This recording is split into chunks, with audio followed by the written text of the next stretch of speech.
This is the shocking truth about the Asian pear.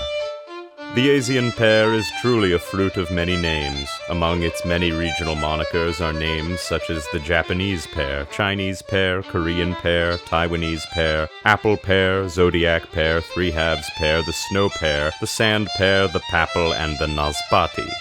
If you ever forget what these fruits are called, just take a wild guess and know you've got about a 50% shot at being right. When this delicious fruit isn't forging passports and assuming a new identity, they are coveted for their sweet taste and crisp, refreshing texture. Asian pears are often eaten raw and peeled, but can be baked, glazed, pureed, and used in sauces as a sweetener. Though commonly given as gifts throughout Asia, these pricey polynonymous pears are known and grown around the world, such as in Nepal, where the fruits are cultivated as a cash crop high in the Himalayan middle hills. Or in Cyprus, where the government began a program to cultivate Asian pears on the island. In China, the term fenli, or sharing a pear, is the same as the word for separate.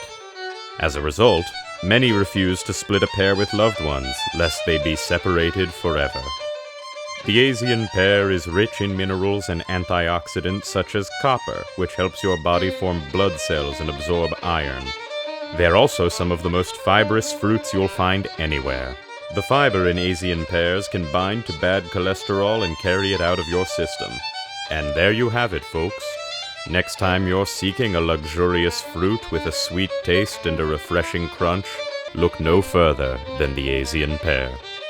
This has been the shocking truth about the Asian pear.